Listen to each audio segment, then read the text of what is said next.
ToddYoungONLINE presents Young Tales. Tales for the young and the young at heart. Today's story from Bulfinch's mythology, The Legends of Charlemagne. In this episode, Rinaldo and Orlando and the Garden of Fortune.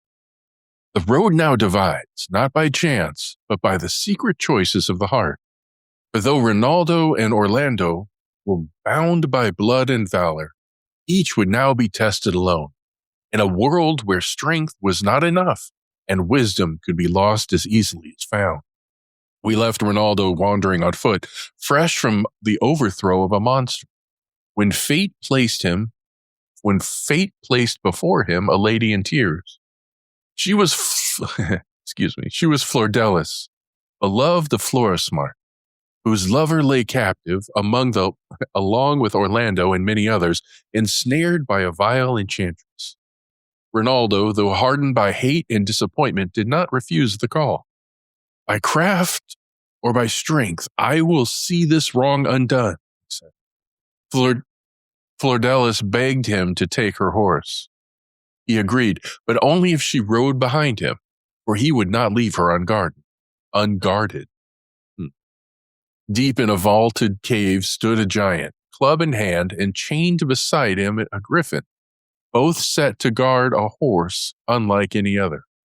This was Rabican, coal-black, star-browed, feeding not on grass or grain, but on the very air. Once he had borne Argalia, brother of Angelica, and now waited for a new master. The giant struck. Rinaldo struck back. Steel rang and the cavern shook. The griffin swooped and the battle turned terrible.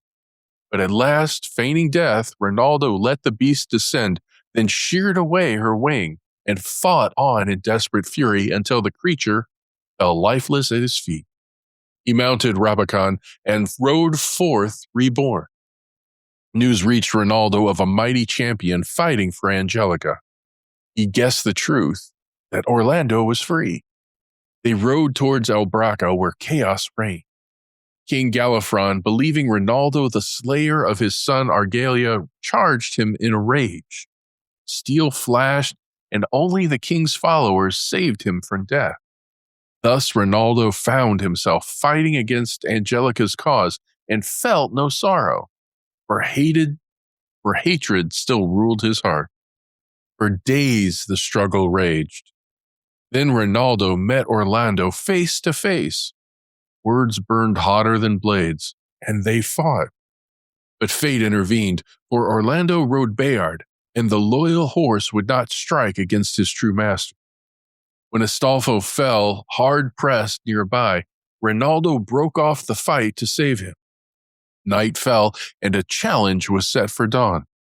But Angelica, whose heart still yearned for Rinaldo, could not endure the thought of his death. So she turned to Orlando. "Do this one thing for me, and I will be thine."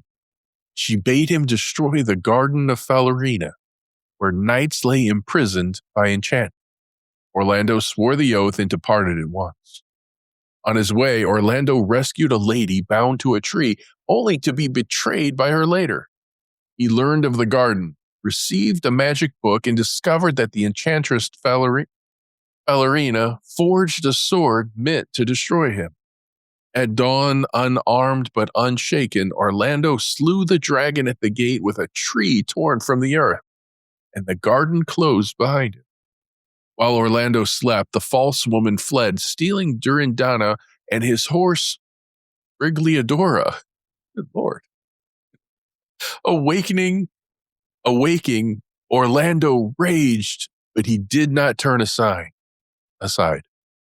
He armed himself with an elm branch and pressed onward. He met the siren, whose song drew beasts and birds to ruin. He stuffed his helm with flowers, heard nothing, and when she rose to claim him, he seized her by the hair and struck her down. He stained himself with her blood. Oh my goodness. He stained himself with her blood. It was a shield against enchantment. The garden vanished, and Falerina begged for mercy. She told him the captives lay not with her, but with Morgana, Lady of the Lake, a foe far more dreadful. Together they came to the bridge kept by Aridano, the uncourteous ward. Rinaldo's armor stood among the trophies. The churl grappled Orlando and plunged with him into the lake. Below lay a hidden meadow, sunlit through crystal. Here Orlando's magic prevailed. Aridano fell, the first ever to do so. Orlando passed a field of gems and did not stoop to gather them. He found Morgana asleep by a fountain, beautiful, dangerous, and fleeting. He failed to seize her forelock at first and was punished by repentance, who scourged him for ignoring prudence. At last he grasped fortune, and the storm ceased. Orlando turned the silver key and freed the captives. Among them were Rinaldo, Florismar, and many knights of France. They departed together. Rinaldo, tempted by treasure, seized a golden chain and was hurled back by invisible force until he cast it away. And at the bridge, the knights reclaimed their arms. A messenger came from Charlemagne, calling them home. Rinaldo turned west, but Orlando, still bound by love, returned toward Angelica. Thus the cousins parted again, drawn by different stars. And here ends the Garden of Fortune. Strength was tested, wisdom was learned. Some seized the moment, and others let it pass. And though many were freed, no heart was truly at peace. But here's where we end for today. Young Tales is produced and narrated by Todd Young from Todd Young Online. If you enjoyed this, please like and subscribe and join us next time for another story. Thank you for your support.